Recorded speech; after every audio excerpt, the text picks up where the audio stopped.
punto de vista de cómo se hace una investigación desde el punto de vista legal en Argentina o afuera. En el primer panel, algunos que sé que no estuvieron, pero en el primer panel hablamos específicamente de todo lo que tenga que ver con la parte biométrica, ¿sí? Se armó un lindo quilombo, se armó acá, la idea... Sí, ahora le digo que acerque. Hola. Sí, soy un boludo. En el primer panel, para aquellos que no estuvieron, hablamos pura y exclusivamente de la parte biométrica, es decir, cómo hoy se están utilizando datos biométricos para usarlos correctamente y cómo se abusa de esos datos.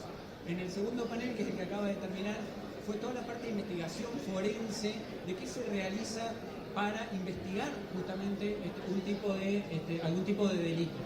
Y en este caso, en mi caso en particular, yo lo quiero llevar más allá. Es decir, ¿qué responsabilidad tenemos nosotros desde el punto de vista legal, o tiene el Estado, o tiene una empresa privada, al proteger nuestros datos y para protegernos a nosotros, ¿sí?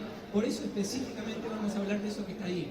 Estafas informáticas, cibercrimen, poncis y toda la mierda, como decía recién, que buscan cagarnos, ¿sí? Básicamente es eso. Y las tres personas que tenemos acá están para hablar de esto. Voy a presentarlo. Me traje un machete porque es imposible leer todo lo que han hecho esta gente que está acá, pero voy a leer cortitos, prometo. Maximiliano Firman, que lo tienen allá en la punta, el tuitero para la mayoría de la gente, todo el mundo lo conoce así. Maxi, ahora hablando en serio, es programador, es profesor, es periodista, investiga un montón de cosas, seguramente algunos de ustedes lo siguen en su cuenta de Twitter, en las redes sociales, ha escrito un montón de libros, etcétera, ¿sí? La idea de él es que nos cuente, ahora yo le voy a hacer un par de preguntas, cómo llega a encontrar toda la porquería que publica, ¿sí? De hecho, seguramente ahora está publicando un tweet, no tiene el teléfono en la mano, pero seguramente sale un tweet de él. No sé cómo carajo hace, pero bueno. Por otro lado, tenemos a Marcos Salz, otra eminencia también, parece que está viejo y demás, pero el tipo sabe un montón. Marco es doctor, es profesor también en la UBA, es profesor en distintas universidades, está especializado en todo lo que tenga que ver con evidencia digital y cibercrimen, viaja un montón por el mundo, tampoco entiendo cómo carajo hace para viajar tanto, pero bueno. Me había olvidado, Maxi también viaja un montón, ¿sí? ¿Cuántos países tenemos así? Los cuenta el hijo de puta, mirá. Bien. Por otro lado, ahora le vamos a preguntar algunas cosas a Marco específicamente de trabajo, por ejemplo, de investigación en la ONU, ¿sí? Cómo se hace todo lo que tenga que ver con parte de investigación digital y cibercrimen. ¿Vos te imaginas a un ruso y a un yanqui hablando? Bueno, él los ve. Y por el otro lado tenemos a Santi, en el medio Santiago Fernández. Santiago es ingeniero en sistemas, ha sido CISO de varias empresas. Para aquellos que no sepan lo que es un CISO, es el que se termina comiendo todas las cagadas que hace lo de la empresa, lo de seguridad informática y el gerente de seguridad informática. Eso es un CISO. Si me escucha Pedro por ahí me va a matar porque lo estoy bajando al subsuelo, al puesto. Por otro lado, también aparte de eso, tiene un blog en donde publica muchísima información técnica relacionada a nube, relacionada a cloud. Ha sido el creador específicamente de la Village de Cloud acá en la Ecoparty, y compartimos en el pasado cargos docentes también en la Academy, que es de la Ecoparty básicamente, donde damos clases relacionadas a distintas temáticas. Así que la idea con esto es, yo voy a hacer algunas preguntas a ellos y después pregunten ustedes lo que quieran, ¿sí? Vamos a arrancar, si no se me apaga el teléfono. Ahí. Bien.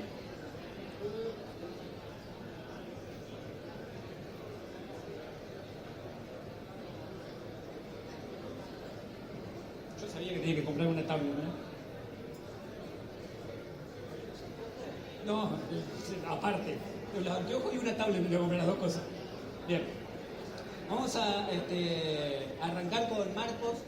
La primera pregunta, de cuáles son las principales normativas internacionales que existen en cuestión de cibercrimen e investigación digital, que afecten a Argentina o que sean de ámbito internacional y que puedan llegar a ser importantes para Argentina. Hola, buenas tardes. Gracias, Cristian. Un placer estar con todos ustedes. Es una pregunta un poquito amplia, pero vamos a tratar de circunscribirla. Vamos a tratar de hablar qué hay en la parte normativa y qué pasa en la realidad, que son dos cosas diferentes.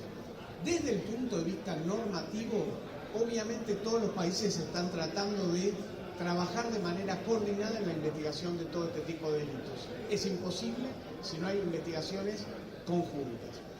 El único régimen que hay a nivel internacional aprobado es la Convención de Budapest. La Convención de Budapest es la Convención de Cibercrimen realizada en el marco del Consejo de Europa, pero déjenlo del Consejo de Europa de lado porque es una mentirita. Si bien se hizo en el marco del Consejo de Europa, están todos los países del mundo invitados, los que pertenecen al club, digamos, y hay una participación, hoy ya tiene más de 70 países, entonces tiene Europa, pero está Estados Unidos, Canadá, y en el ámbito regional que nos interesa a nosotros, Argentina, Brasil, Chile, Paraguay, Perú, Colombia, Panamá, República Dominicana. México es de los países que está un poco más atrasado en ratificar la convención.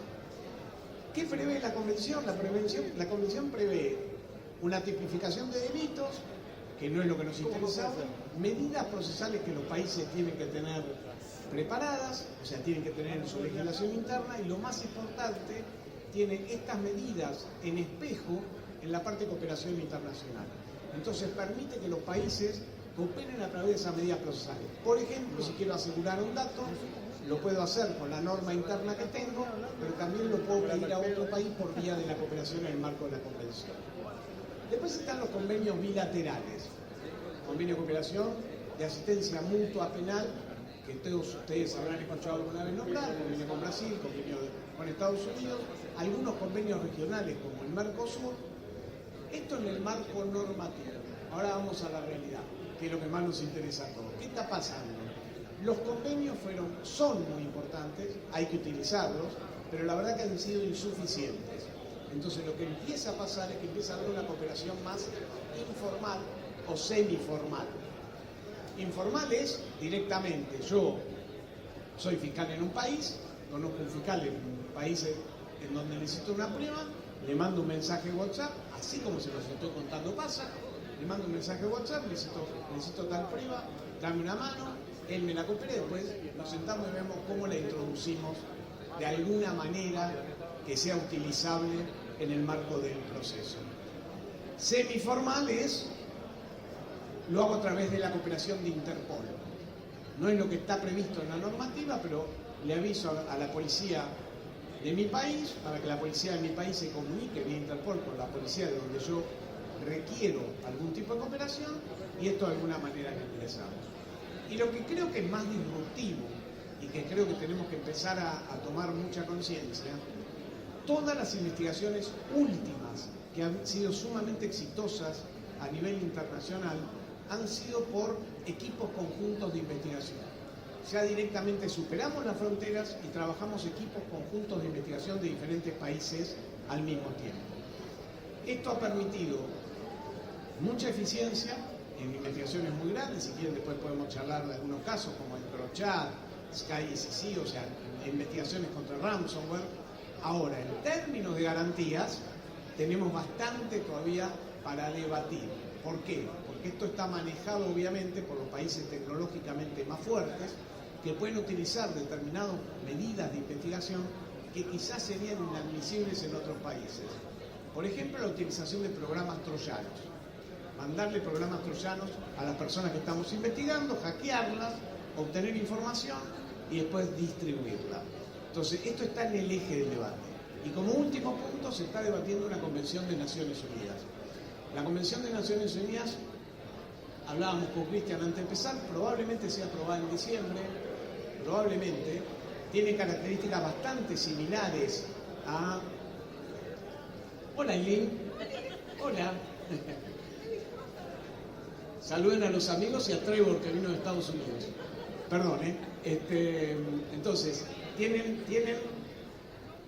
muchas normas parecidas a la Convención de Budapest. Si nos dan tiempo les cuento la historia de cómo se dio este debate entre Rusia, Estados Unidos y los países europeos.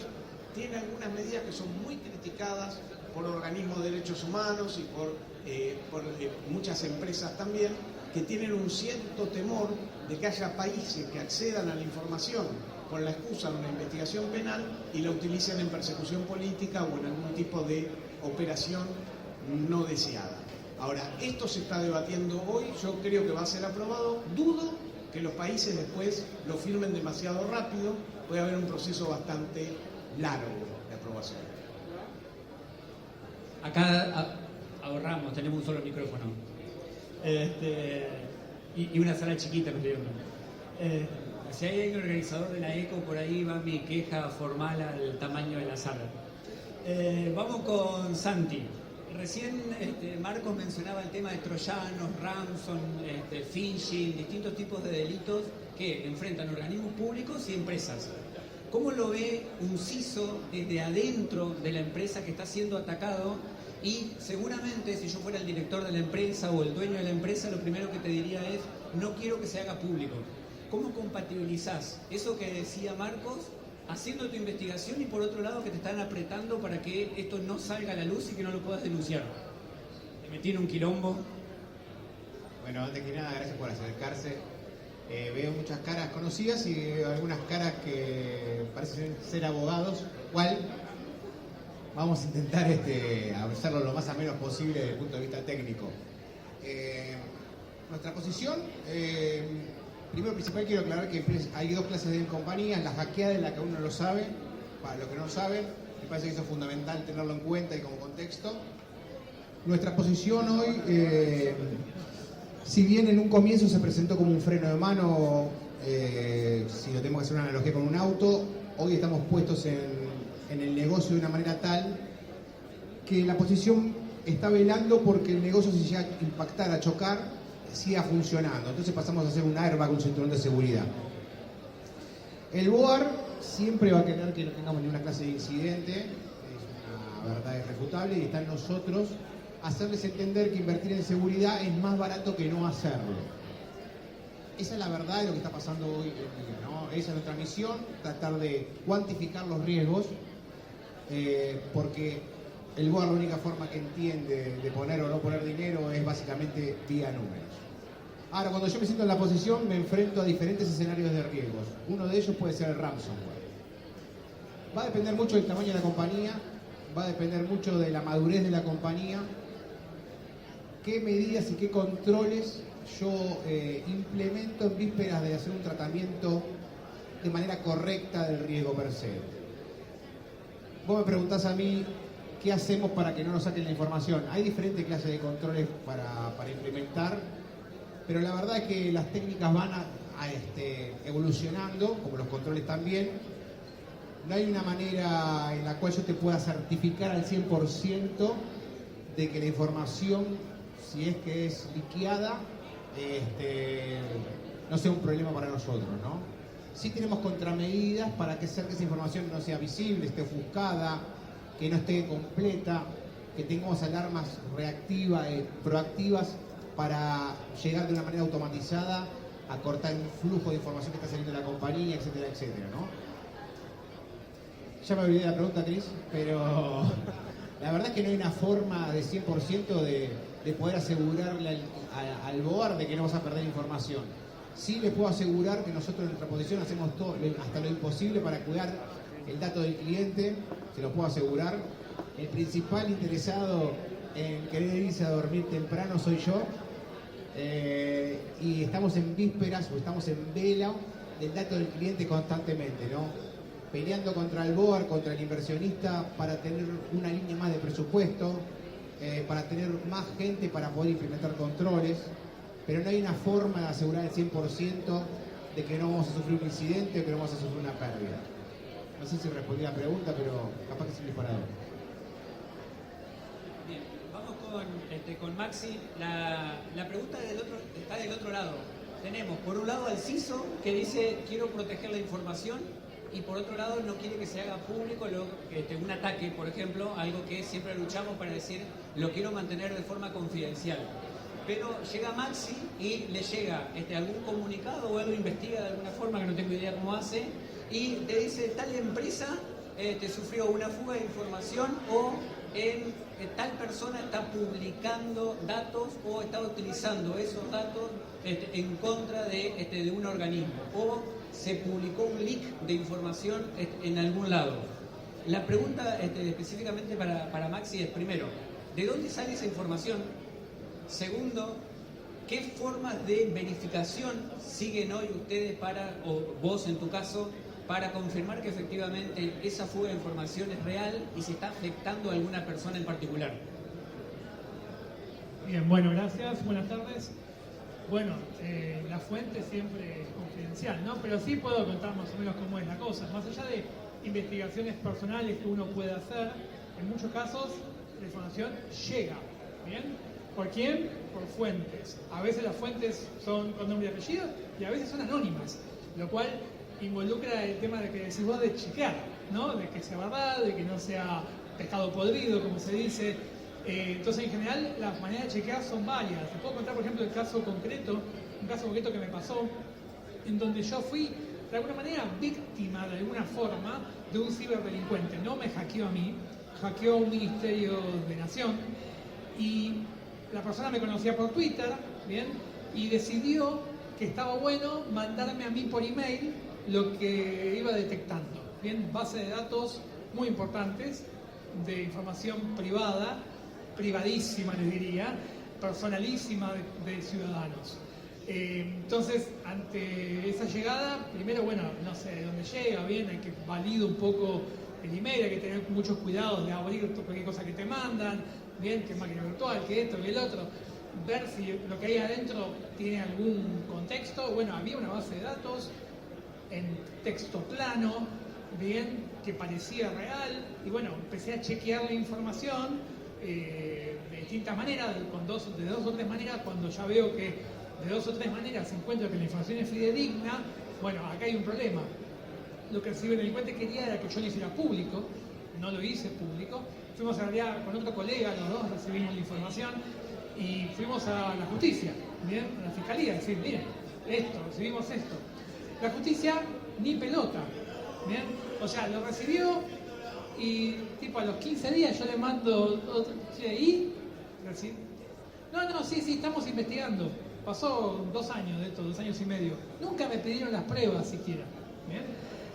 Entonces, cuando eso pasó, el siguiente paso, ¿qué es? En el momento de decir, bueno, esto está afectaba a nivel de cientos de miles de argentinos, que podrían ser ustedes, ¿bien?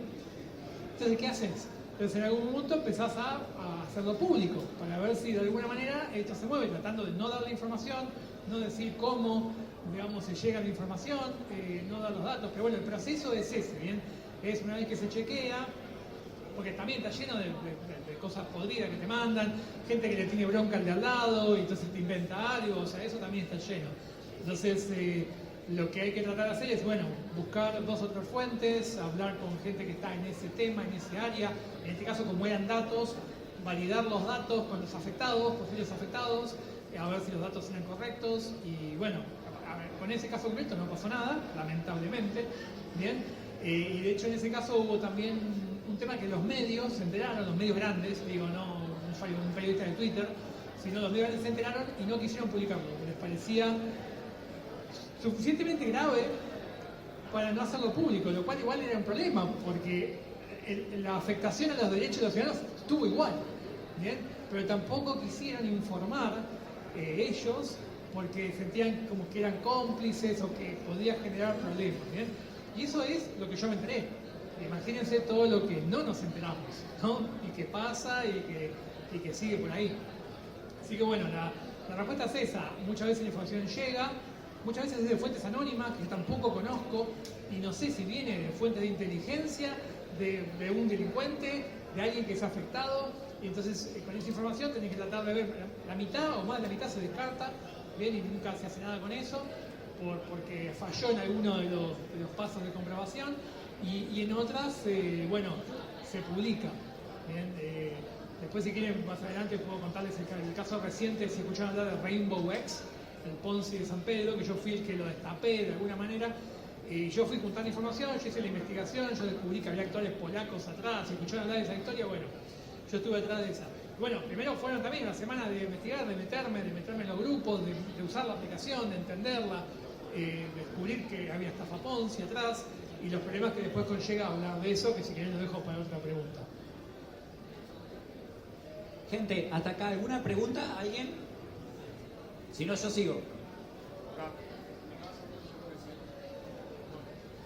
Te pregunto directamente lo de Rainbow X, ¿cómo fue? Porque sí, era lo próximo que pensé que ibas a decir.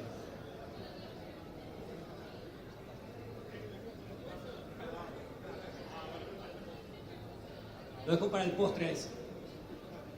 Bien, ¿hay alguien más? No nos vamos a olvidar, igual no se haga problema. Si no, se me van todos. Cuenta el caso de Rainbow y se me va todo. Una pregunta más, si no, sigo yo.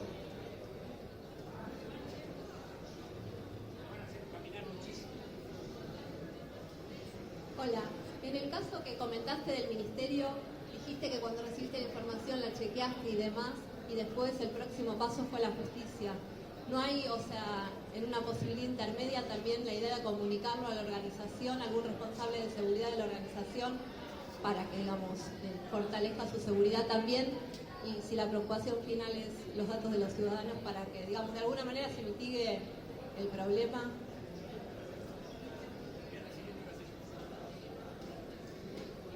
Bien, sí, es bueno el dato. De hecho, en otros casos, yo también, durante la pandemia, he bajado mínimo 10 sitios que tenían abiertas bases de datos privadas de la gente a través de contactos con gente del gobierno, ¿bien?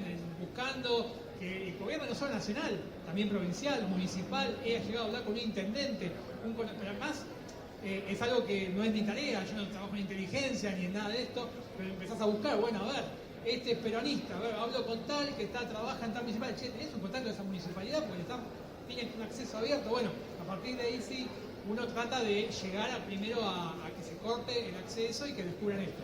En el caso del ministerio, ellos ya estaban al tanto, porque de hecho hubo hasta un comunicado público unas horas después de que yo recibí la información. O sea que, en principio, ellos ya sabían, pero yo no tuve comunicación con ellos. Me imaginé que en el momento la justicia haría un contacto, de vuelta. La justicia activamente no hizo nada durante el hecho y pasivamente tampoco. Incluso les cuento, por ejemplo, ese ciberdelincuente, un mes y pico después de todo esto, él seguía mandando información, la publicaba en X, Twitter en ese momento. Yo seguía agregando la información a la justicia, que nunca me dio bola. Y finalmente mandó una especie de manifiesto.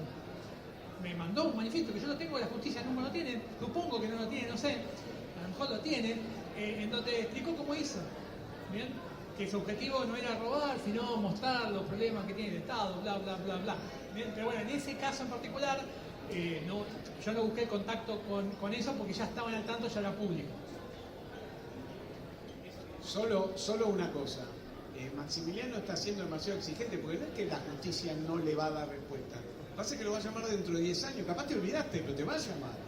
Pasa que va a ser más o menos dentro de 10 años. Yo te diría que lleves un registro.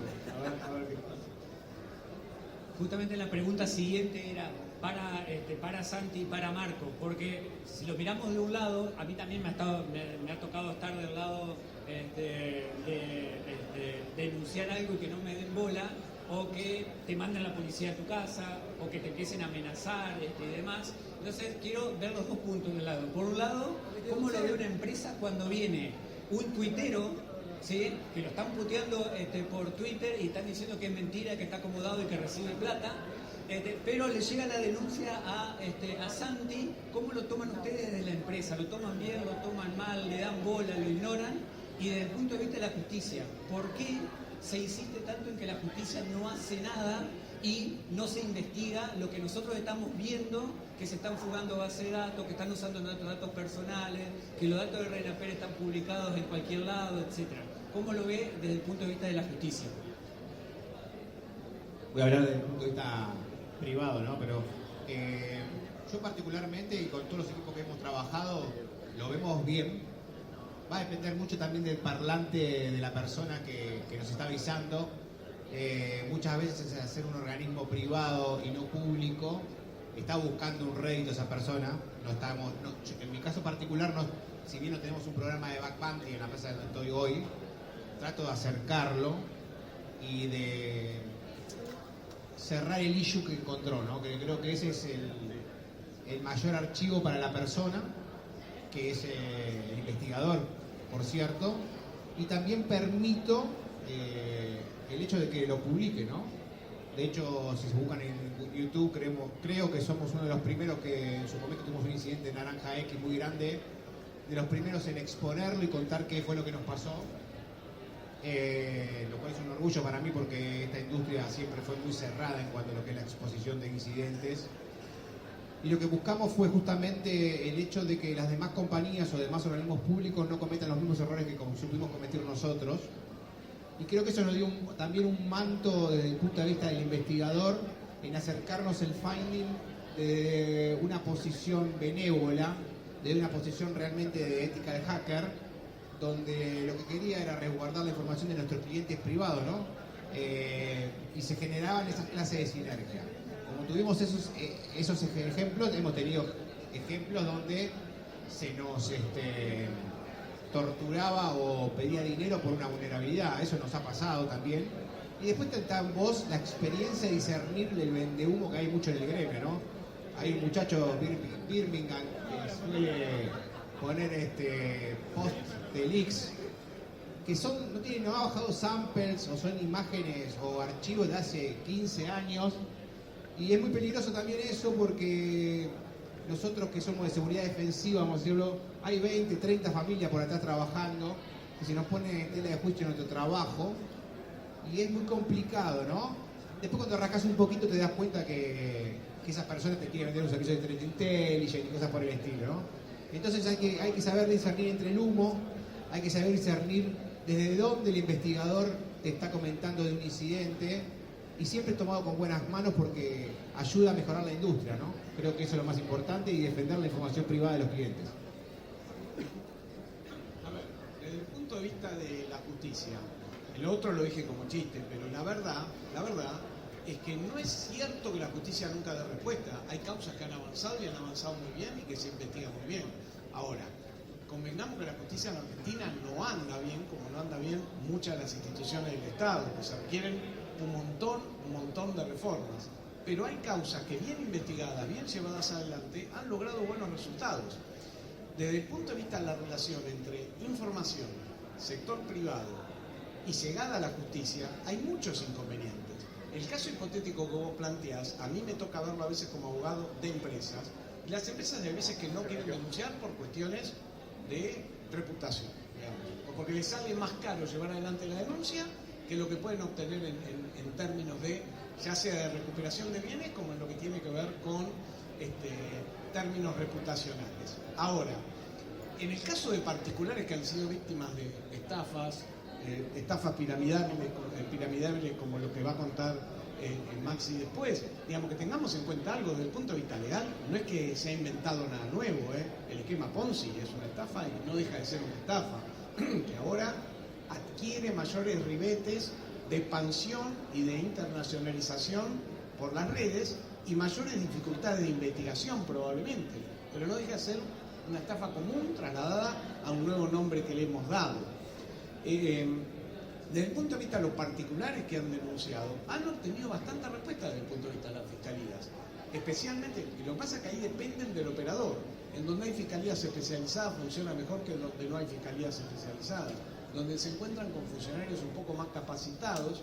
Y de ahí una cosa importante y es la unión entre ambas comunidades, que es algo con lo que venimos bregando hace un montón de tiempo. La justicia tiene que incorporar técnicos, tiene que incorporar gente como ustedes. O sea, si tuviéramos mayor cantidad de técnicos y menos abogados en el ámbito judicial, en lo que es la colaboración con fiscalías y juzgados, se podría trabajar más eficientemente. Y los técnicos también tienen que incorporar un poco lo que veíamos en el panel anterior, saber qué se puede hacer, qué no, qué está permitido, qué está prohibido, qué es válido, qué no es válido. Pero yo no descartaría a la justicia como una de las herramientas importantes para solucionar este tipo de conflictos. ¿Tenemos que mejorarla? Sí. ¿La puteamos todos los días? Me sumo con usted, la puteamos todos los días. Pero no dejar de trabajar en ver cómo podemos ir mejorando a los operadores para que esto camine, ¿no?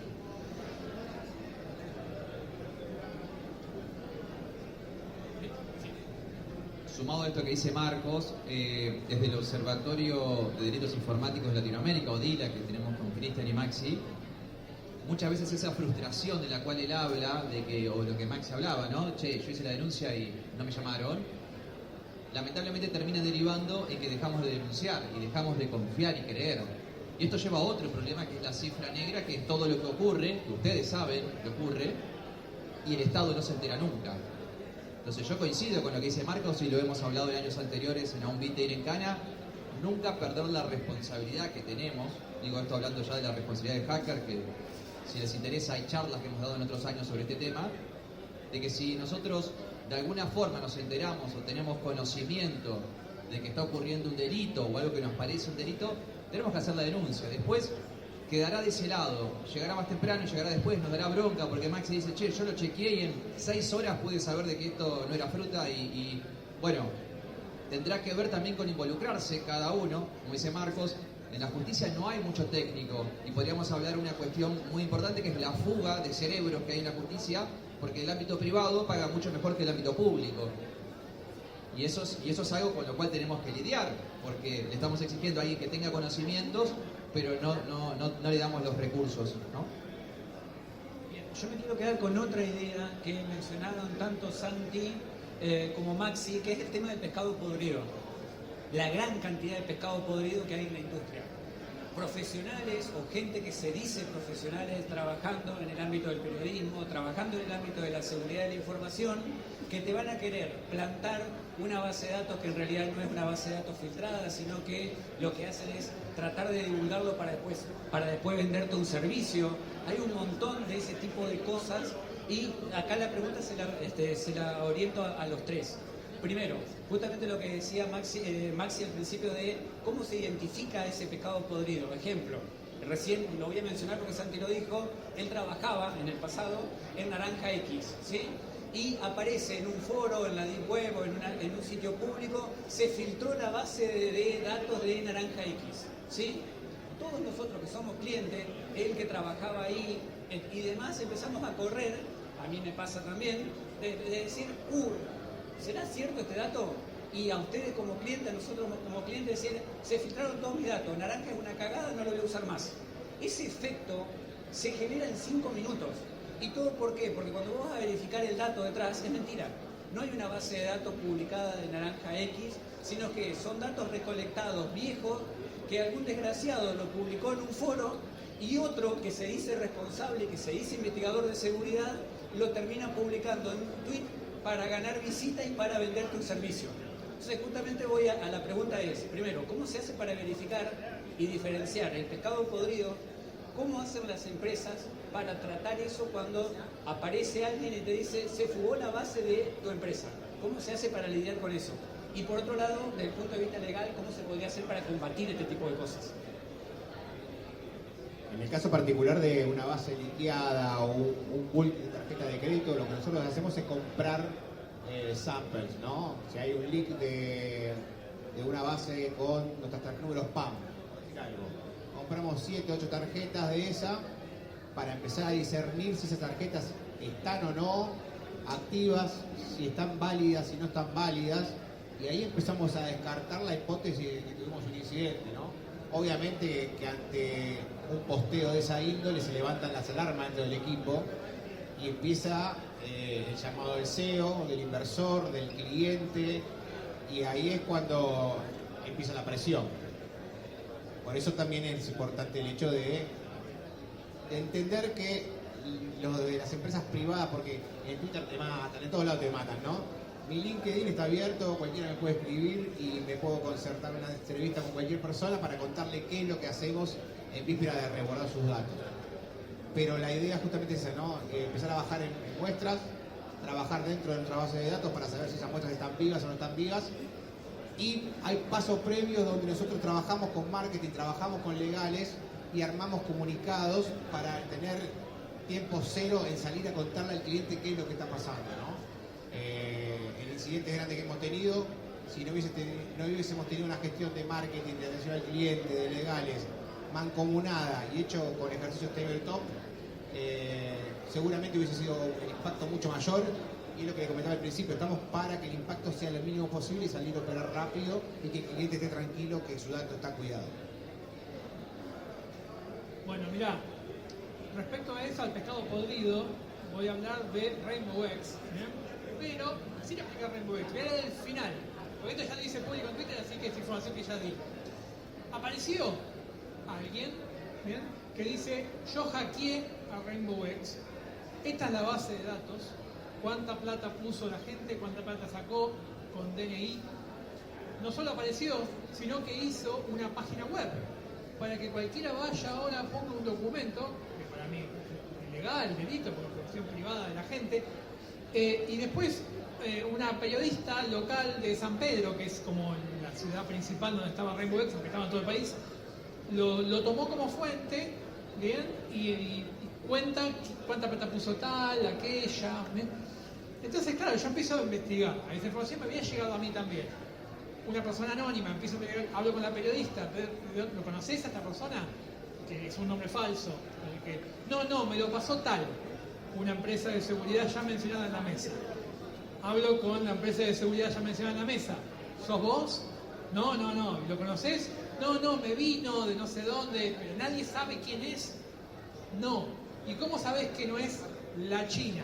La China es el estafador final, que está plantando una base de datos modificada, que a lo mejor está cambiada, a lo mejor no en la base, pero sí en la pirámide, arriba de todo, para sacar la culpabilidad de algo, de aquel.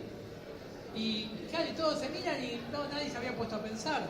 ¿Bien? Entonces, para mí eso, no sé si es pescado podrido, pero tiene un alto porcentaje de serlo. Entonces yo no lo publiqué, además ningún especialista en seguridad informática publicaría un sitio web donde podés acceder de alguna manera a toda la base de datos para que todos los sanpedrinos se maten entre ellos, para que vos veas a tu vecino, bien, si puso plata o no, eso es un delirio.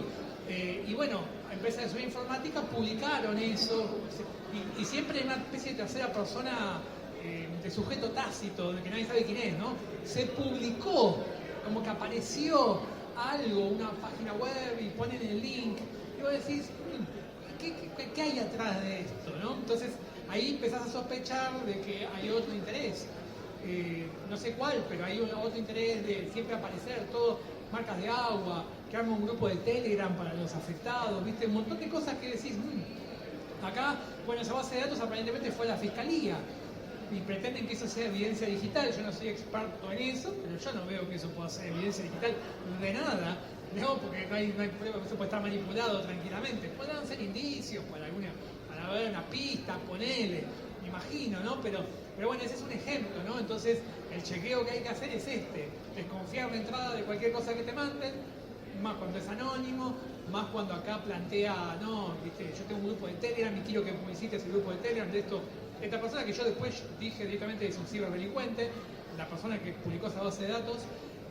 como se enojó que le dije eso, publicó toda mi charla con él, que tuve por Telegram, la hizo pública, que igual no pasó nada, porque es esto que le dije, estuve haciendo estos chequeos.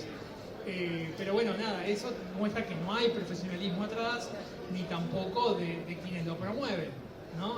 No sé si hay, a veces es por desconocimiento, medio naif, que bueno, que le creí, parecía creíble, o si hay algún otro interés atrás, ya no lo sé. Sí, ahí veamos el tema en el gran cuadro. No es un problema nada más vinculado a estafas, fraudes. Hoy la utilización de Internet para instalar noticias ha hecho ganar elecciones a alguien o perder elecciones a alguien.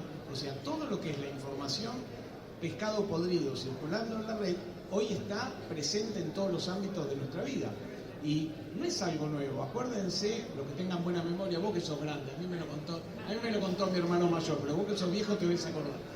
Acuérdense que hubo una enorme pelea entre las principales empresas de gaseosas, digamos, con la instalación en las redes sociales de que un agua generaba cáncer.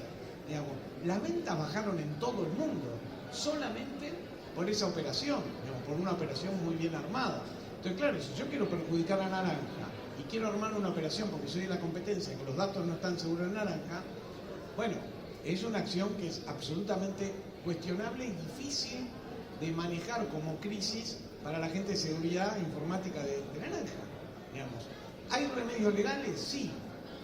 Llegan lento como le está pasando a Maximiliano. Uno podría hacer una investigación sobre esto, lo que pasa es que Internet hace que sea muy difícil esta investigación, muy difícil determinar de dónde surge una campaña organizada, controls, es muy complicado, con lo cual ahí la concientización de la gente pasa a ser fundamental y ahí estamos muy atrasados.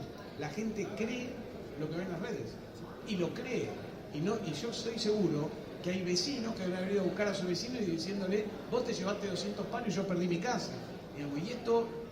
Y andar a decirle que no, si el tipo dice, yo lo vi en internet. Mi hijo dice, yo lo vi en Google. Es así. Y me lo discute. Vi un video en YouTube y se acabó, no hay prueba contra eso. Para preguntarte, Marcos, algo que para nosotros nos importa como Village, en esto de tratar de llevar conocimiento a la comunidad de qué se puede y qué no se puede, y algo de lo que venimos hablando acá, esto de a veces publicar en redes sociales cuando nos parece que algo se tiene que hacer conocido. La pregunta concreta desde el punto de vista penal en Argentina, ¿está tipificado o no la publicación de información confidencial? Y si está tipificado o no la comercialización de datos personales, digo, esto, la puesta a disposición o la venta en un foro en la Deep Web de datos personales de otro. Este es un tema sobre el que todavía hay que trabajar muchísimo, con ustedes lo hemos hablado un montón. Existe la creencia todavía en el sector del hacker ético de que la ley argentina es muy perjudicial, que genera imposibilidades para la investigación. Yo creo que no es así. Que la ley pueda ser mejorable, en eso coincidimos, uno podría agregar mayor claridad para dejar absolutamente clarificado en términos de cómo están los tipos penales, de que quien realiza una investigación que no tiene finalidad de afectar con la utilización de los datos no sea público. En realidad una buena interpretación de lo que tenemos escrito llevaría al mismo sentido. De hecho hay un par de fallos judiciales que han dejado de lado persecuciones penales contra investigadores cuando demostraban su actividad para investigación y han demostrado comunicando rápidamente el perjuicio y que no se han aprovechado del acceso. Vamos a hacer un poco de historia, si me permitís, con esto, porque esta es una vieja discusión que yo recuerdo de la SECO hace un montón de tiempo, incluso en el Parlamento cuando se discutió la ley de delitos informáticos, porque la norma que tenemos de acceso a datos informáticos está tomada de la Convención de Budapest. Si uno va a la convención dice, ¿por qué vamos a punir el acceso? Y bueno, porque el acceso se ha hecho peligroso. Antes era una conducta que no era peligrosa, ahora el acceso ilegítimo a base de datos personales o a sistemas informáticos ajenos me genera riesgo de vulnerabilidades, de fraude. Entonces yo adelanto la intervención del Estado y voy directamente contra el que accede ilícitamente. Ahora, ¿qué dice? Tiene que ser acceso ilegítimo, le dice a los países, ustedes pueden fijarse de poner lo que nosotros llamamos, se lo voy a poner bien en difícil, especial elemento del tipo subjetivo, que no es más que la intención, pero los abogados se lo van a nombrar así, especial elemento del tipo subjetivo, dice, ustedes pueden prever en sus normas que el acceso ilegítimo es delito cuando puedan demostrar que la persona accedió con la finalidad de cometer delitos, y no cuando lo hizo con fines de investigación. ¿Eso lo podríamos cambiar? Sí, lo podríamos cambiar. En la difusión hay que tener un cierto cuidado. Lo que ha habido es un exceso del Estado en perseguir a quien difunde datos, en aras también del interés público, confundirlo también con quien obtuvo los datos ilícitamente. Entonces ha habido algunas persecuciones desmedidas y esto no se mejora cambiando la ley, porque la ley está bien. Eso es un problema de los operadores, que ya sea porque necesitaban un título en el diario, por lo que sea, salen y te rompen la casa de una persona, te lo allanan, te lo detienen, sacan los diarios, encontramos al que hizo la vulnerabilidad en un órgano del Estado, digamos. La verdad que si la persona difundió en aras de interés público, periodismo, esto no debería ser considerado un delito. Si la difusión fue con otras finalidades, el tema es más complicado. El tema es más complejo y sí puede pasar a ser. Bueno, el tema de la venta de datos es muy gracioso, porque la venta de datos no es delito. Es muy complicado penalizar la venta de datos. Debería serlo, ¿eh? Pero esto nos pasa con un montón de cosas. Yo le digo a ustedes así, por sentido común, suplantar la identidad de una persona para después hacer lo que ustedes quieran hacer una suplantación de identidad en las redes, ¿es delito? Levante la mano. No es delito, ¿cómo sabe? Él dice que sí. Bueno, si ustedes le preguntan a la gente que no está metida en esta, dice, obvio, es delito, es el phishing. No, todo se llama phishing. Para la prensa es phishing, no distinguen entre el fraude, todo es phishing, digamos. Pero no, ya no es más el hacker, ahora es el phishing. Lo cierto es que en la Argentina, suplantar la identidad de otra persona no es delito. Contravención en el ámbito de la ciudad de Buenos Aires, bastante discutible también, pero no es delito. ¿Debería hacerlo? Probablemente sí, con algún tipo de demostraciones ulteriores. Pero si yo me pongo la identidad de Mickey Mouse, que me persigan por eso, o lo hago, me copio la identidad porque quiero hacer un chiste, o como le pasaba a Cristian cuando era joven, que suplantaba la identidad de un jugador de fútbol porque le venía bien con las minas cuando salía. Nada, eso no éramos, era un amigo nuestro, pero después vamos a ver quién es. Obviamente eso no puede ser delito. Ahora, si alguien suplanta la identidad a los fines de cometer delitos, y quizás convenga hacer un adelantamiento. Quizás convenga hacer un adelantamiento para facilitarle las tareas. Les voy a contar una anécdota de un fiscal, no voy a decir el nombre, un fiscal especializado en cibercrimen, de los mejores que tenemos en el país. Él, ¿qué notaba? Obtenía que había personas suplantando identidad, comprando datos y los agarraba en ese momento, pero no habían cometido el fraude, con lo cual la conducta no era delito. Él se armó una base de datos de esto, porque dijo, no los puedo perseguir, pero esto me va a servir para cuando tenga persecuciones posteriores, porque ahí le voy a poder demostrar esto, que ya tengo probado ahora, pero que no es delito. Esas causas las tenía que archivar, pero se guardaba todos los datos para cuando lo tuviera si era una causa de fraude. Gente, abrimos para preguntas. Hola, justo quería hacer una acotación personal que viene al caso, digamos, ¿no? Hace más o menos 2 meses tuve un caso de un fraude con la tarjeta de crédito. Me hicieron una compra de 850.000 pesos. Me puse a investigar cuando tuve el nombre del comercio por Google. Conseguí los datos del comercio, WhatsApp y todo lo demás. Y bueno, me pude obtener los datos de la persona que había suplantado mi identidad. Básicamente había obtenido los datos de la tarjeta por un lado y por otro lado habían falsificado mi DNI, habían puesto una foto de otra persona y los datos del DNI sí conseguía el número de trámite, número, nombre y apellido, y cambiaron el domicilio. Con estos datos justamente el comercio no llegó a enviar la mercadería porque encima era de otra provincia y por supuesto a mí no pasó nada, digamos, hice la denuncia en el banco y digamos quedó el caso sin efecto. Y por otro lado hice la denuncia en el Ministerio digamos, Fiscal de la provincia con todos los datos, digamos, toda la evidencia que yo había recolectado, digamos, ¿no? El tema es que, bueno, más allá de eso, de que no pasó a mayores, también otra pequeña acotación al tema, cuando viene la tarjeta nueva, que me viene por el correo, lo que me piden para verificar la identidad no es solamente ver el DNI, sino me querían escanear el DNI.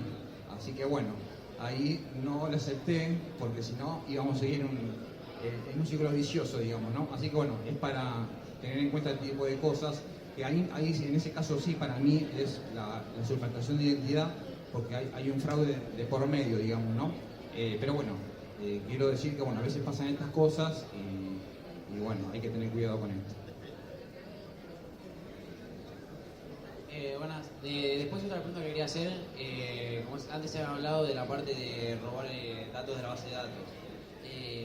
La pregunta que quería hacer era, ¿de qué forma se puede demostrar que un ataque a la base de datos fue mentira y no se robó nada de información?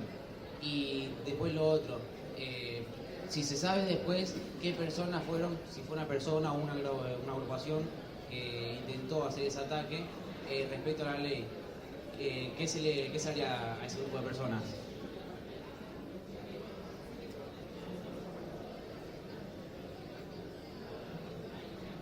Supongo que no te están investigando, ¿no? Si no, porque igual te lo doy el asesoramiento, pero... No.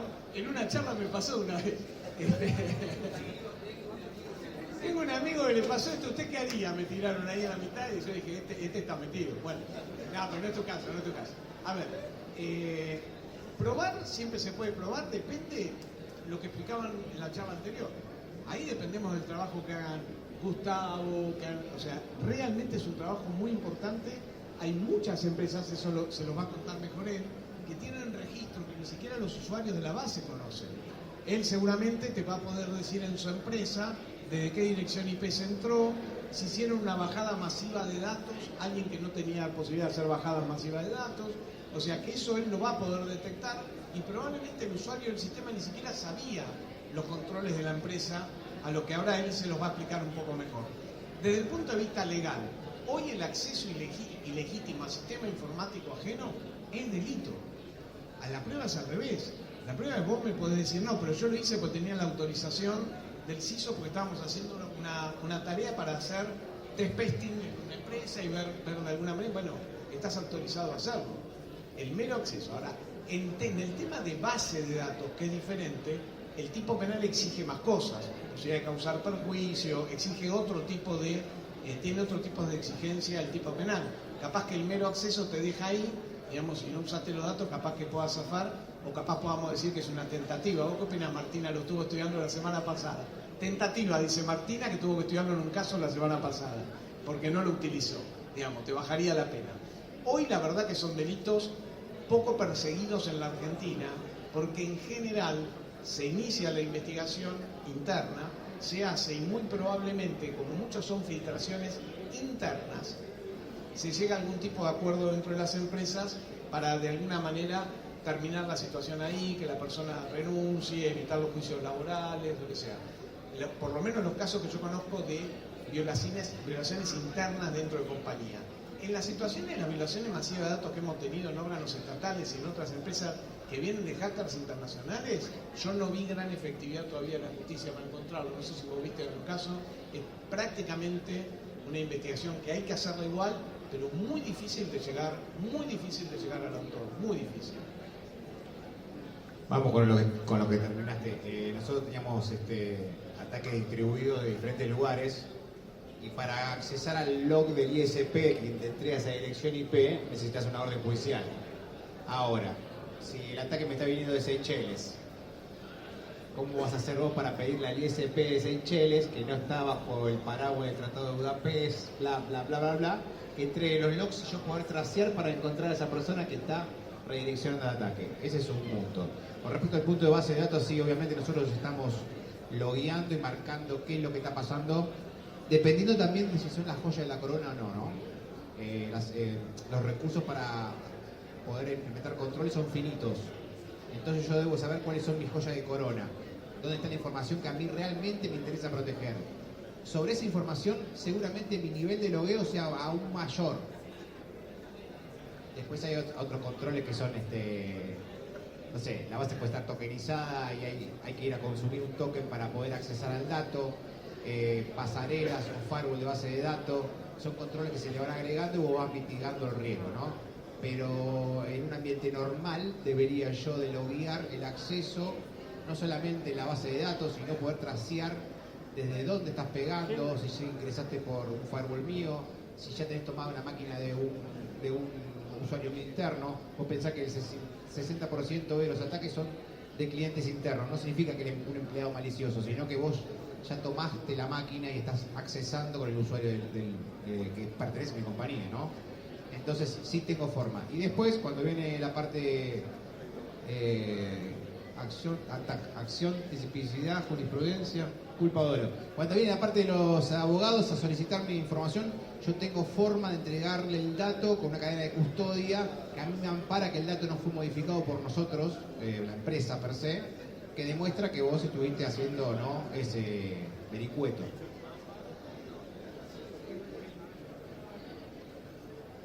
Hoy temprano escuchaba a los amigos de Meta, que cuidan mucho los datos personales,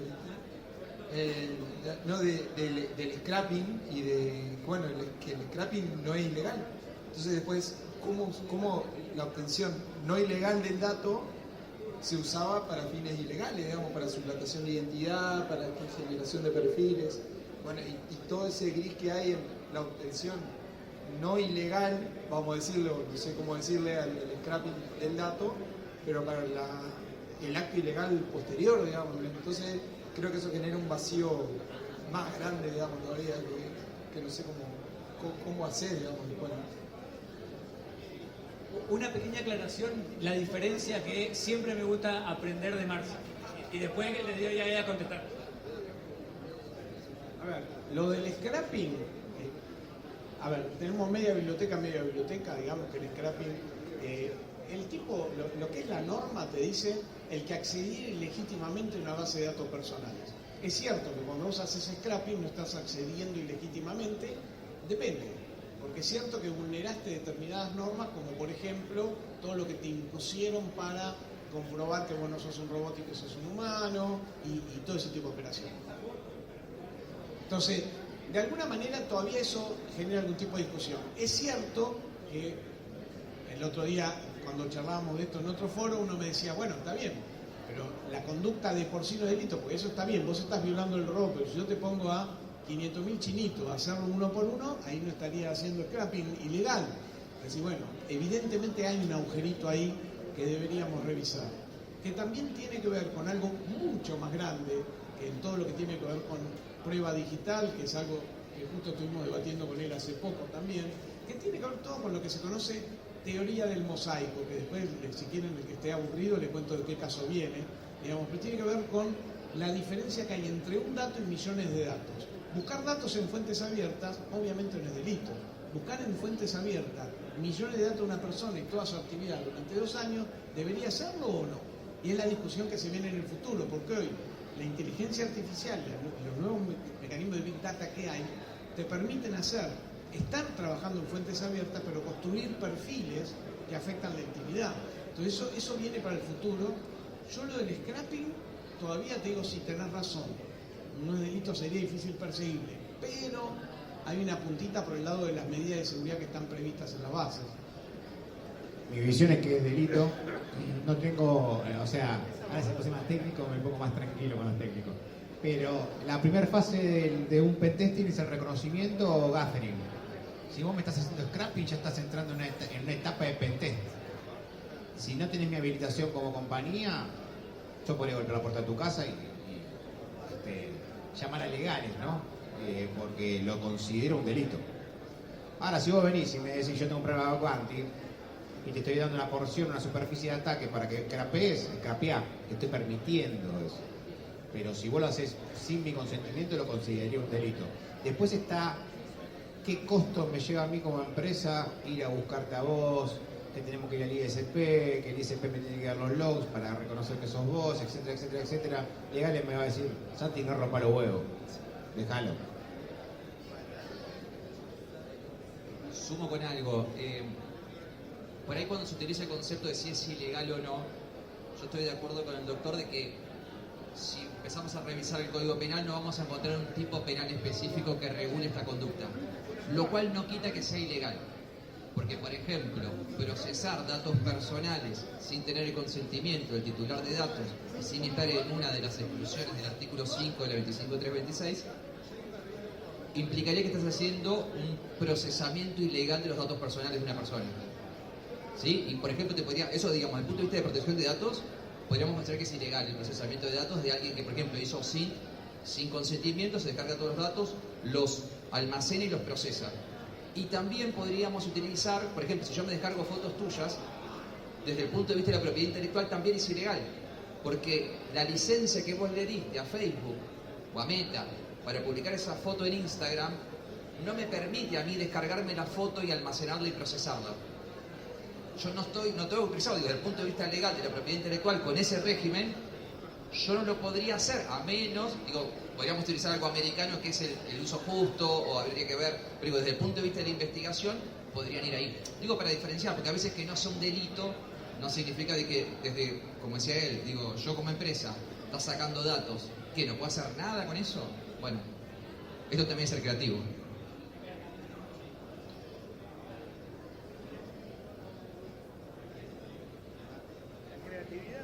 Hola, buenas tardes.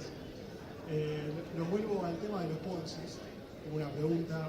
pareciera haber una epidemia de Ponzi últimamente. No estoy seguro si es una epidemia, si es algo nuevo o hay más gente señalándolo, ¿no? Pero parece ser medio un negocio hacer un Ponzi, ¿no? Está la gente ahí, hace la estafa, probablemente no los detecten, si los detectan, ponele que los entran en un proceso judicial, le dan condena, lo que sea, la cumplen, a lo mejor le hacen una película como Cositorto, entonces parece como una movida de marketing, un negocio que cierra por todos lados. Digo, ¿qué tiene que pasar a nivel penal o a nivel de la justicia para que justamente hacer un Ponzi no sea un negocio? Porque pareciera que son reincidentes, ¿no? Termina un Ponzi, arrancan otro, los meten en cana, salen, arrancan otro más. ¿Qué tiene que pasar? La plata nunca aparece. Hago una pequeña aclaración antes de meternos en el tema Ponzi. Ahora sí le doy la palabra a Maxi para que cuente el caso y después que se conteste la pregunta desde el punto de vista legal. Una pequeña aclaración desde la Village, acá Marce, Maxi y yo. Yo veo muchos chicos y chicas acá muy jóvenes. No sean boludos de intentar probar una vulnerabilidad en una empresa diciendo yo entré a la empresa y puedo probar que estoy entrando. No sean pelotudos, van a terminar en cana. Hagan la diferenciación entre un delincuente y un investigador de ciberseguridad. Un investigador serio reporta y encuentra la forma, nosotros podemos ayudar, nosotros tenemos mucha experiencia de haber terminado, de haber terminado en cana, iba a decir, pero no. Exacto, a un bit estuvimos. Tenemos mucha experiencia en ese tipo de cosas. Si necesitan ayuda para reportarlo y demás, llamen a alguien que los pueda ayudar. No cometan la pelotudez de entrar a una empresa, a una base de datos y decir, yo entré, lo publico en Twitter, la tengo más grande que vos y a partir de ahora quiero que me pague para recuperar la base de datos. No hagan esa boludez. Hay muchos chicos jóvenes acá, no hagan que mañana la cana esté en la casa de ustedes simplemente por querer demostrar que la tienen más grande que el resto, ¿sí? No hagan esa boludez. Con eso cierro el tema de específicamente lo que estábamos hablando recién de la comisión de delitos y base de datos, ingreso a empresas y demás. Abro esquemas Ponzi.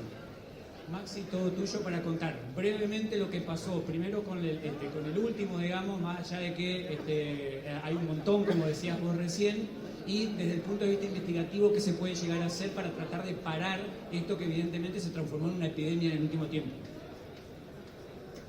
Bueno, hago lo más rápido posible. En principio yo empecé a ver desde Cositorto, que empecé a analizar el tema. El tema de Cositorto no la presunta estafa principal, sino a lo que viene alrededor, ¿no? De la Sobecash, de la criptomoneda, el metaverso y otras cosas. Ahí empecé y después me metí y empecé a ver efectivamente que yo le llamé la poncidemia. No necesariamente todos son esquemas Ponzi, algunos son esquemas piramidales, algunos son las dos cosas, que no es lo mismo, no importa acá la diferencia, pero en el fondo no hay una estafa. Acá después hablarán del tema legal, por lo que entiendo y por las veces que yo me acerqué a tratar de denunciar eso. Está complicado, ¿bien? O sea, que dicen, bueno, pero no hay nadie damnificado, no hay estafados. ¿Por qué? Porque los estafados no se sienten estafados hasta que cae el esquema. De hecho defienden a ultranza el Ponzi, ¿bien? Entonces es como muy complicado. Tampoco entiendo que hay ninguna agencia de inteligencia o algo que se dedique a eso.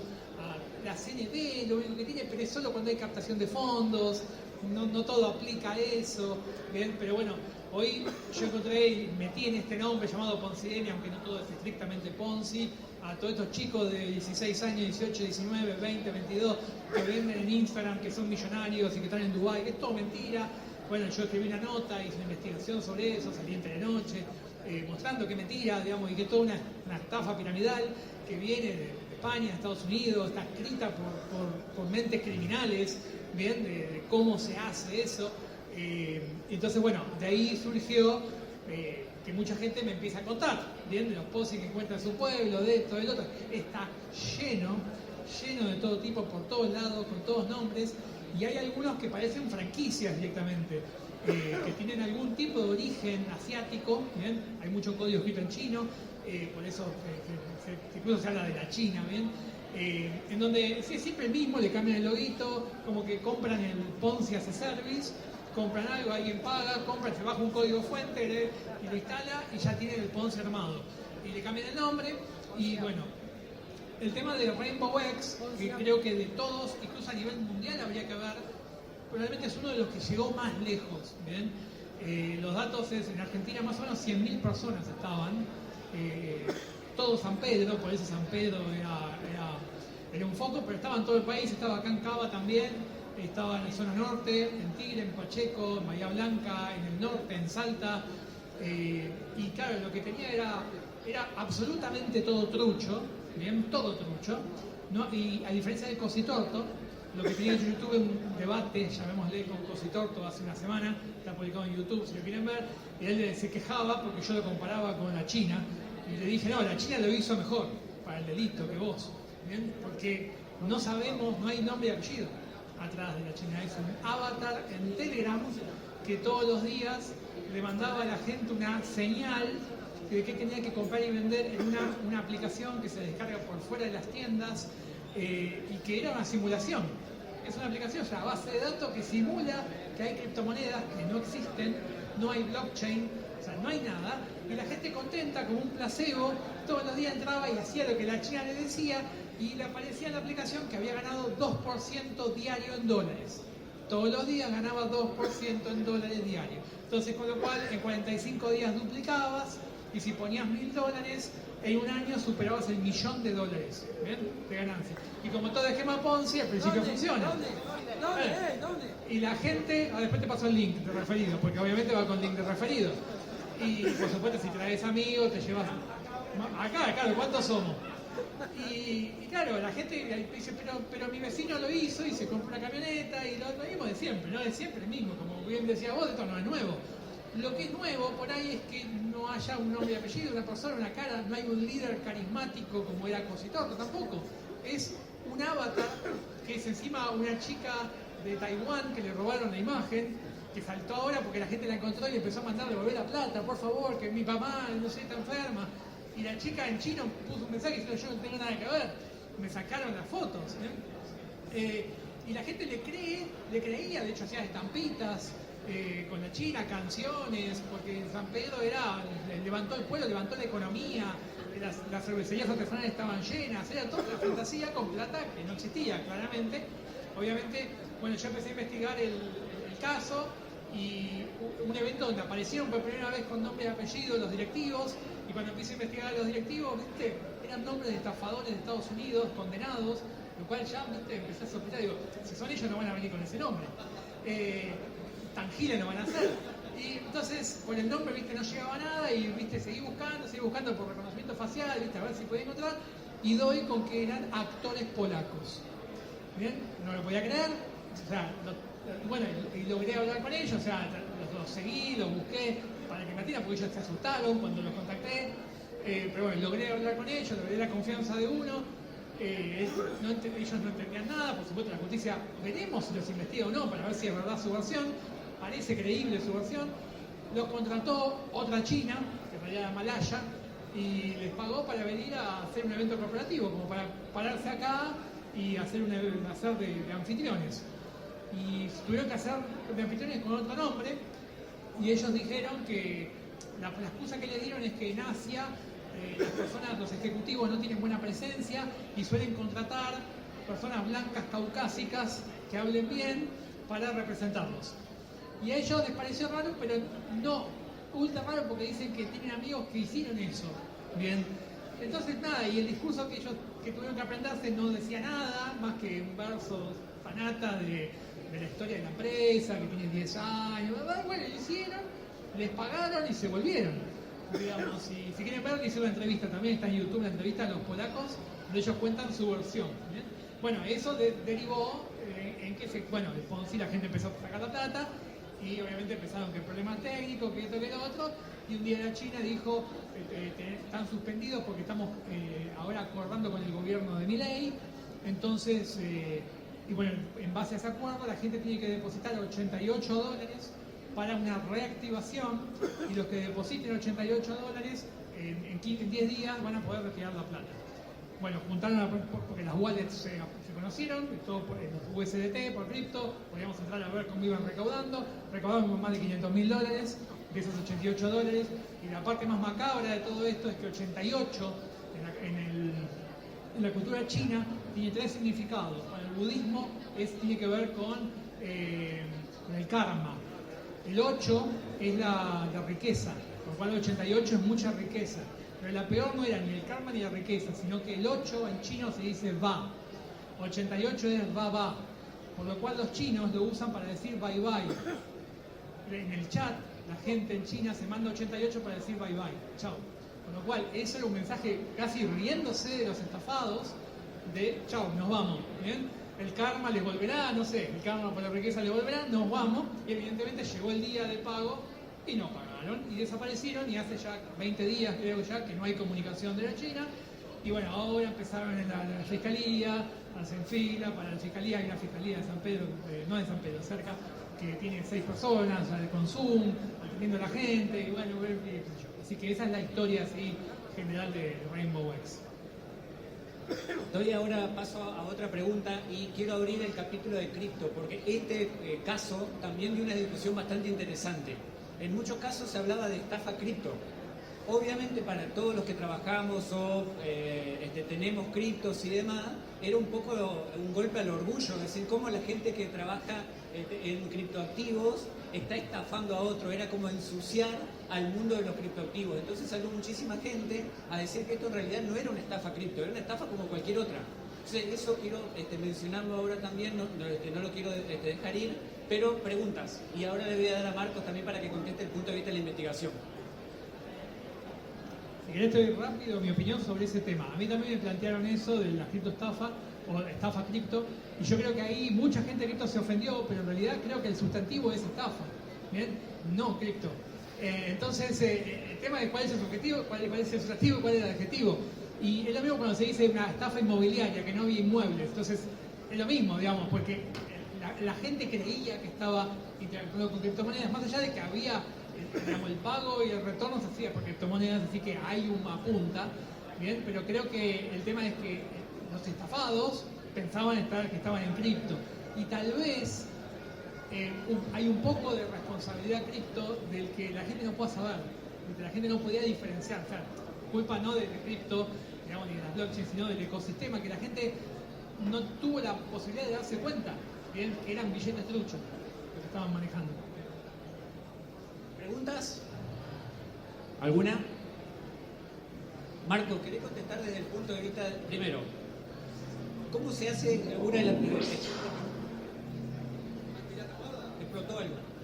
Primero, entiendo la pregunta que hacía él recién de cómo se hace para investigar esto y cómo se podría hacer potencialmente para investigar esto. Y segundo, cómo el mundo de cripto justamente está dificultando este tipo de investigaciones, que también lo hablaban en el panel anterior, desde el punto de vista forense y la dificultad para hacer seguimiento de este tipo de casos. A ver, una aclaración previa. La verdad que el esquema Ponzi no es nada nuevo para el derecho penal, es un fraude, digamos, o sea, de hecho, ¿por qué se llama Ponzi? Con un fraude que se cometió en 1920, por ahí, 1920, o sea, digamos, no estamos hablando de algo nuevo. ¿Por qué está aumentando tanto en la Argentina? Y bueno, ahí tendríamos un análisis sociológico, yo tengo el mío propio, acuérdense, no lo tomen como manifestación política. Estamos viviendo en un país Ponzi. O sea, la Argentina en los últimos 30 años casi ha sido un país Ponzi. Digamos, hemos tenido el 1 a 1, esto, todos comprando en Miami, volvemos. Es un país donde la gente busca la riqueza, digamos, de alguna manera rápida. Y quienes tengan memoria, nuevamente vuelva al pobre Cristian. Vos, Gustavo, no te acordás porque eras muy chico, igual que yo. Pero él sí se debe acordar. Digamos, esto es más viejo. Tuvimos... ¿se acuerdan el fraude con venta de enciclopedias? Era lo mismo. Te daban las enciclopedias británicas, no es que no te las daban, pero era todo un fraude. Uno ganaba por la cantidad de gente que traía. Y los libros eran una excusa, y atrás siempre todo eso se caía por los bolsos. Entonces, desde el punto de vista del derecho penal, no trae una gran dificultad. Es un fraude común. El tema de los criptoactivos fue utilizado como una excusa por el desconocimiento que tiene la gente, es normal. En otro momento se utilizaban otro tipo de nombres que llevaban a confusión en la víctima, porque el fraude, ¿qué es? Llevar a la víctima a un engaño para que esa persona haga una disposición patrimonial. Si la voy a engañar diciéndole que estoy vendiendo obras de arte, hubiera sido un fraude igual. Acá lo hice diciéndole que lo hacía vendiendo criptoactivos que en realidad no existían. pues no había. Alguna cuestión legal compleja tiene también lo que él señalaba de qué pensaban las víctimas, ahora víctimas, porque hay mucha gente que cuando fue a declarar dijo, yo sabía que esto era un Ponzi. Lo que pasa es que como yo estaba acá, yo me la jugué. O sea, como cuando uno va al casino a jugar al 32 o al 14, hay mucha gente que entró voluntariamente diciendo, ojalá el cierre, el bye-bye, no me toque a mí. Entonces, es muy difícil decir que esas personas fueron víctimas de fraude y es bastante fácil quizás decir que tienen algún tipo de grado de participación en el fraude, lo cual desde el punto de vista político lleva a una cuestión compleja, que es perseguir a un tipo que en el fondo también perdió plata al final. No, pero él facilitó que otros gastaran. El tema cripto en el medio como factor de investigación es toda la dificultad que tiene el mundo cripto hoy para la investigación en general. Lo podemos tener para lavado de dinero, para un secuestro con criptoactivos o para la persecución de las mulas, que son a donde deriva la plata que proviene de un fraude. ¿Quiere decir que esto es imposible investigar? No, para nada. Nuevamente, requiere que la justicia penal se ayorne y tenga los recursos humanos necesarios, más que nada para la persecución del dinero o para utilizar todas las posibilidades que dan del traseo de criptoactivos para tratar de determinar autores. ¿Tarea sencilla? No, muy difícil. El que preguntaba qué tiene que hacer la justicia penal, no le queda más que investigar como si esto fuera un fraude común, utilizando nuevas herramientas tecnológicas de investigación, y guarda. Los resultados positivos que yo conozco vienen de la mano de lo que comentaba al principio de la charla. En general han sido a través de investigaciones internacionales. Internacionales me refiero con colaboración de Europol, Eurojust, Interpol, algún gobierno con muchas herramientas tecnológicas que nos aporta los datos. Y en esto no es nuevo. Cuando empezaron las investigaciones de imágenes de abuso sexual infantil, el crecimiento que hoy tenemos en cantidad de casos investigados tiene que ver con que estamos recibiendo información que viene de prueba extranjera. Si no, muy probablemente tampoco nuestro sistema hubiera estado preparado para llevar adelante esas investigaciones. Estas investigaciones pasan a ser internacionales. Fíjese que estamos hablando de la China, ni siquiera China. Digamos, tratar de que un fiscal desde acá, sentado en un pueblito en la Argentina, pueda investigar eso sin cooperación internacional, imposible. Y ahí la necesidad de fomentar estos mecanismos de cooperación internacional lo más posible. Bien, ¿alguna otra pregunta? Una pregunta más y después vamos cerrando. Una pregunta rapidita para el doctor. En base a lo que decía Maximiliano, ¿qué figura le cabe a las personas que hacían de suerte de regenteadores? Porque había, por lo que decía él, había como grupos que se organizaban con personas que te vendían el servicio. ¿Qué figura le cabe legalmente a esas personas que hacían de propiciadores, digamos? La víctima que no era víctima. En algún caso puede ser víctima que no sea víctima, en algún caso puede ser también algún autor directo. La participación en el derecho penal es todo un tema que se analiza caso por caso. Así como vos me lo preguntás, una persona que sale a reclutar gente sabiendo que es un fraude, es autor del fraude junto con la China. ¿Es coautor o es partícipe necesario? Lo cual da lo mismo, es cómplice, digamos, en términos de las películas. Desde el punto de vista de su responsabilidad penal, es responsable. Ahora, guarda, sí tenemos una situación de mucha gente que ni siquiera tiene idea de que estaba cometiendo un delito.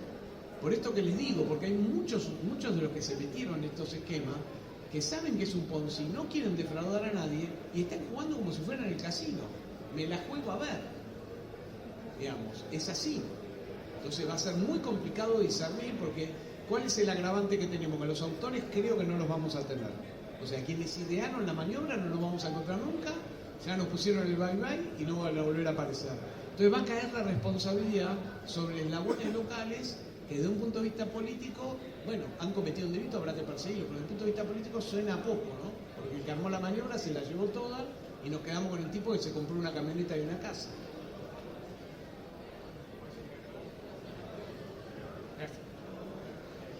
Como cierre, vamos dando un cierre general de los tres y después cerramos el panel. No, bueno, para cerrar el tema Ponzi, sí es verdad, en estos casos, en este año, lo que yo vi es que se vieron dos cosas nuevas. Mucha gente que dice esto, ya sabía que había algo raro, que hay un Ponzi, pero muchos de esos no entienden que es un Ponzi. creen que le estaban robando a la China o a la nube, ¿viste? Una cosa abstracta, no al vecino. ¿Bien? Creo que ahí falta mucha educación. Y también, a lo mejor se mezcla con la ludopatía esto. Me cuentan que en San Pedro y en otros lugares ya se levantaron otros Ponzis y muchos que salieron de ahí, incluso que perdieron plata, ahora se pasaron al otro. Entonces llega un momento que decís, pero escuchame. Y bueno, pero yo voy sacando, ¿viste? Entonces, y no sé, tenemos que plantearnos desde un punto de vista sociológico qué nos pasa, ¿bien? ¿Por qué tanta gente, aún sabiendo que es una estafa, se mete igual y aún a ver si gana, bien, a ver si le gana al otro, y no sé, veamos, ¿qué podría pasar con la justicia, con no sé, 5.000 imputados en una causa, cuando todos son, ¿no?, de este tema? Así que, y el problema de denunciar estas cosas, porque me llegan todos los días uno nuevo, que está lleno y vos lo mirás y te das cuenta. Me mandaron ayer uno que, me dicen, pero es de Cisco esto, porque tiene el logo de Cisco, ¿bien? Y te paga por ver videos de YouTube y ponerle like. Y es un Ponzi también, vos tenés que pagar, ¿no? Y te va dando muchas regalías por ver videos, siempre hay una excusa, digamos. Y entonces, ¿a quién le doy eso? La justicia me dice, no, bueno, pero si no hay estafado yo no puedo hacer nada. La policía, ¿y yo qué hago eso? Entonces, la única manera es informar, para que la gente vaya sabiendo, che, esto es mentira, no es de Cisco. Entonces, cuando vos informás, lo mínimo que te putean, lo mínimo, ¿no?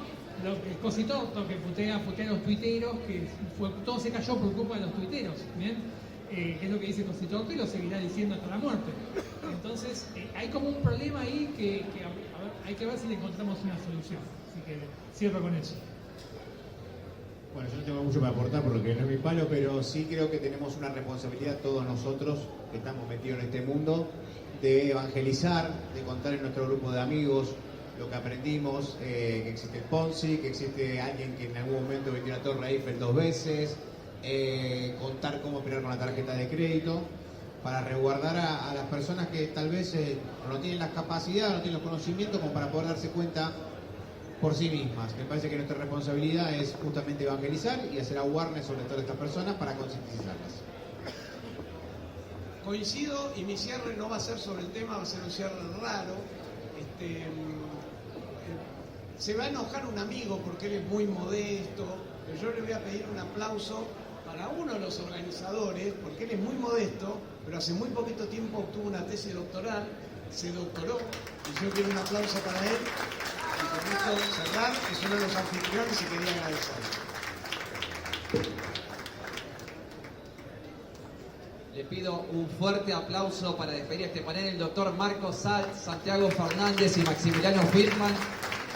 Este ha sido nuestro tercer y último panel de la vida a un Bitter en Cana. Les agradecemos a todos y a todas por habernos escuchado. Sigan en las redes @un Bitter en Cana, que vamos a seguir publicando algunas actividades. Y para cerrar, quiero que saquen todos el teléfono.